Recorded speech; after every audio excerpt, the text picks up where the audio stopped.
Specially supported housing is accommodation that's provided to individuals who require additional support or care to live independently.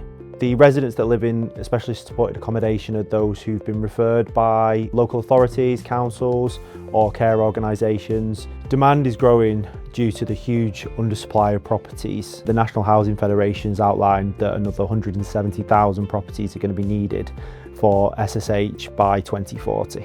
Specially supported housing is different from other buy-to-let property sectors as it's extremely hands-off. You're handing responsibility for everything over to the housing association. That's in terms of all costs, all day-to-day management of the property, the care and support of the tenant if required. So from yourself, you would just have the income coming in.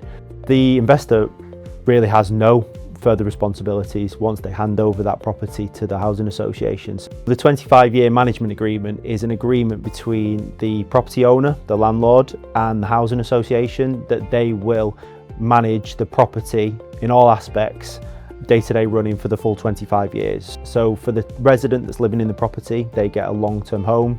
For the housing association, they can provide a long-term stable property. For the landlord, it gives them some form of security or peace of mind that they can predict what income they're going to get and receive over a long period of time. Most tenants are in there for long-term housing, so it is quite a rare occurrence that people would move out. But if they do, the investors have a contract directly with the housing association for a fixed rental income. So if the property is vacant, there is no meaningful day-to-day changes for the investor. They have a contract directly with the housing association to receive a set income each month, which that would continue, and it's the responsibility for the housing association then to find another tenant to move into the property.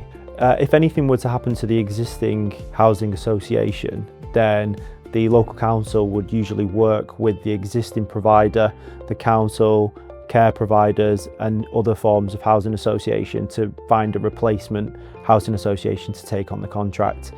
Their aim usually is to keep the continuity of the property and the tenant in place.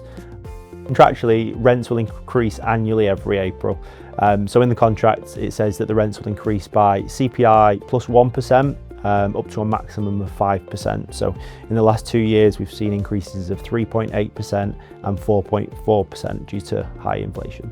So if you'd like more information on the properties that we have available, feel free to get in touch. We can give you a no obligation run through of the opportunities, answer any questions that you might have and see if the right property is there for you.